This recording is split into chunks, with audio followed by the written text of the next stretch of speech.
ನನ್ನ ಬಳಿ ದೊಡ್ಡವರಿಗಾಗಿ ಸಮಯವಿಲ್ಲ, ಆದರೆ ಮಕ್ಕಳಿಗಾಗಿ ನನ್ನಲ್ಲಿ ಸಾಕಷ್ಟು ಸಮಯವಿದೆ ಅಂತ ಹೇಳ್ತಾರೆ.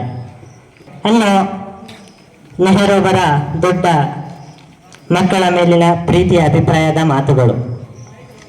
ಆದರೆ ರಾಜಕೀಯದಲ್ಲಿ ಹೆಚ್ಚು ಆಸಕ್ತಿಯನ್ನು ತೋರಿಸ್ತಾ ಇರ್ತಾರೆ. ಹೀಗೆ ಗಾಂಧೀಜಿಯವರೊಂದಿಗೆ ರಾಜಕೀಯದಲ್ಲಿ 1916ರಲ್ಲಿ ಸೇರ್ಪಡೆಯಾದರು ಮತ್ತು ಕ್ವಿಟ್ ಇಂಡಿಯಾ ಚಳುವಳಿಯನ್ನು ಕೂಡ 1942ರಲ್ಲಿ ಮಂಡಿಸಿದರು.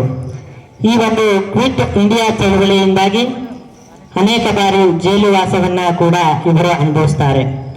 1921ರಿಂದ 1945ರ ನಡುವೆ 9 ಬಾರಿ ನೆಹರೂವರು ಜೈಲುವಾಸವನ್ನು ಮಾಡ್ತಾರೆ.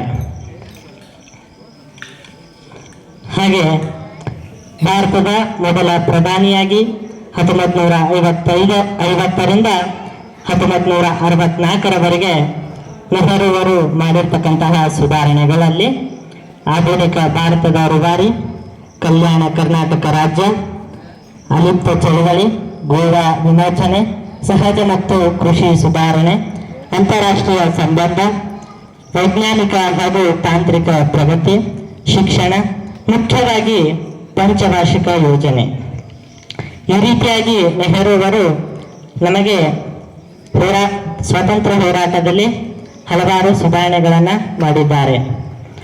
ನೆಹರು ಅವರಿಗೆ ದೊರೆತಿರ್ತಕ್ಕಂತಹ ಪ್ರಶಸ್ತಿಗಳಲ್ಲಿ ಅತಿ ದೊಡ್ಡ ಪ್ರಶಸ್ತಿಯಾದ ಭಾರತ ರತ್ನ ಪ್ರಶಸ್ತಿಯು ಕೂಡ 1955ರಲ್ಲಿ ದೊರಕುತ್ತದೆ ಮತ್ತು ಪುಷ್ಕಿನ್ ಪದಕ ಹಾಗೂ ವಿಶ್ವಶಾಂತಿ ಮಂಡಳಿಯವರು ವಿಶ್ವಸಂಸ್ಥೆ ಮಂಡಳಿಯವರು 1970ರಲ್ಲಿ ಪ್ರಶಸ್ತಿಯನ್ನು ನೀಡುತ್ತಾರೆ ಹಾಗೂ ಗೌರವ ಡಾಕ್ಟರೇಟ್ ಪದವಿ ಕೂಡ ಸಿಗುತ್ತೆ. ಹಾಗೆ ಹಲವಾರು ಕಡೆ ವಿಶ್ವವಿದ್ಯಾಲಯದವರು ಇವರಿಗೆ ಗೌರವವನ್ನು ಸಮರ್ಪಿಸಿರ್ತಾರೆ. ಹಾಗೂ ಕೊನೆಯದಾಗಿ ಪ್ರಧಾನಿಯು ಆಗಿ ವಿಜ್ಞಾನಿ, ತಂತ್ರಜ್ಞಾನ, ಕೈಗಾರಿಕಾ ಅಭಿವೃದ್ಧಿಗೆ ಒತ್ತು ನೀಡತಕ್ಕಂತಹ ನೆಹರು ಅವರು ದಿ ಡಿಸ್ಕವರಿ ಆಫ್ ಇಂಡಿಯಾ ಎನ್ನುವ ಕೃತಿಯನ್ನು ಜೈಲುವಾಸದಲ್ಲಿರುವಾಗ ಬರೆದಿದ್ದರು ಅಂತ ಹೇಳ್ತಾ ಕೊನೆಯದಾಗಿ 1964 ಮೇ 27ರಂದು ದೆಹಲಿಯಲ್ಲಿ ಅವರ ಒಂದು ನಿಧನವಾಗ್ತದೆ ಹೃದಯಾಘಾತದಿಂದ ಎಂದು ಹೇಳ್ತಾ ನನ್ನ ಚಿಕ್ಕ 4 ನುಡಿಗಳಿಗೆ ವಿರಾಮ ನೀಡುತ್ತೇನೆ.